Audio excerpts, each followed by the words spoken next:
पालघर जिल्ह्यात गेल्या काही दिवसापासून सातत्याने पाऊस आहे तो सुरू आहे। काल आणि आजही मुसळधार पाऊस सुरू होता।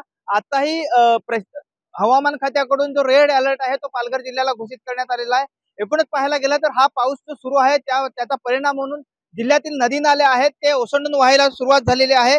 तर जी धरणं जिल्ह्यातली आहे त्याची पाणी क्षमताही पूर्ण झालेली आहे। मी सध्या सूर्या नदीच्या काठावरती आहे। आपण बघू शकतो की सूर्या नदी आहे ती दुथडी भरून वाहत आहे। याचप्रमाणे पाहायला गेलं तर पालघर जिल्ह्यातल्या ज्या प्रमुख नद्या आहेत, सूर्या असू द्या, वैतरणा असू द्या किंवा पिंजाळ, ह्याच ज्या नद्या आहेत ह्या नद्या सुद्धा सध्या दुथडी भरून वाहत आहेत। एकूणच पाहायला गेलं तर पालघर जिल्ह्यातील जे सूर्या प्रकल्पाचं धामणी धरण आहे ते धामणी धरण 84% पेक्षा जास्त भरलेलं आहे आणि त्यामुळे धामणी धरणाचे 5 दरवाजे आहेत ते उघडण्यात आलेले आहेत।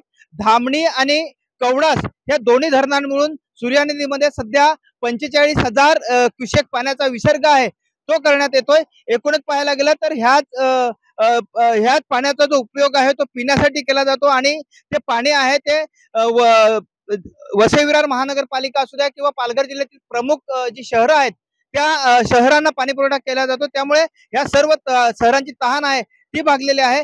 एकूणच पाहायला गेलं तर हा जो पाऊस सुरू आहे तो आज ह्या पावसाचा जोर अजून वाढण्याची शक्यता आहे ते हवामान खात्याने वर्तवले आहे। त्यामुळे अगदी नदीकाठावरील जी गावं आहेत त्या गावांना सुद्धा प्रशासनाकडून सतर्कतेचा इशारा देण्यात आलाय।